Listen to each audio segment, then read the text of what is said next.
హైదరాబాద్లో మరో కంపెనీ నిరుద్యోగులను సాఫ్ట్గా మోసం చేసింది. ఉద్యోగాల పేరుతో లక్షలు వసూలు చేసి బోర్డు తిప్పేసింది. దీంతో బాధితులు లబోదిబోమంటూ పోలీసుల్ని ఆశ్రయించారు.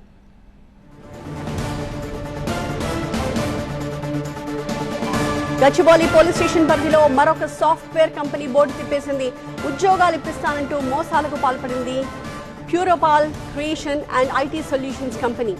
నిరుద్యోగులకు ట్రైనింగ్ ఇచ్చి ఆపై ఉద్యోగాలు ఇస్తాము అంటూ వలవేసింది కంపెనీ. బాధితుల నుంచి విడతల వారీగా 2 లక్షల నుంచి 2.5 లక్షల వరకు వసూలు చేసింది ఈ కంపెనీ. వీరి మాటలు దాదాపు 200 మంది యువకులు నమ్మి డబ్బులు కట్టి ఆ కంపెనీలో చేరారు. కొంతమందికి వర్క్ ఫ్రమ్ హోమ్ అంటూ నమ్మించింది కంపెనీ యాజమాన్యం. ట్రైనింగ్ ముగించిన తర్వాత కూడా ఎటువంటి ఉద్యోగం ఇవ్వకుండా కాలం గడుపుతూ వచ్చింది యాజమాన్యం. దీంతో అనుమానం వచ్చిన అభ్యర్థులు గచ్చిబౌలి వచ్చి చూడగా అక్కడ అసలు ఎలాంటి ఆఫీసు కనిపించలేదు. దీంతో మోసపోయామని తెలుసుకున్న బాధితులు పోలీసుల్ని ఆశ్రయించారు. కంపెనీ బోర్డు తిప్పేయడంతో రోడ్డున పడ్డామని ఇప్పుడు బాధితులు వాపోతున్నారు.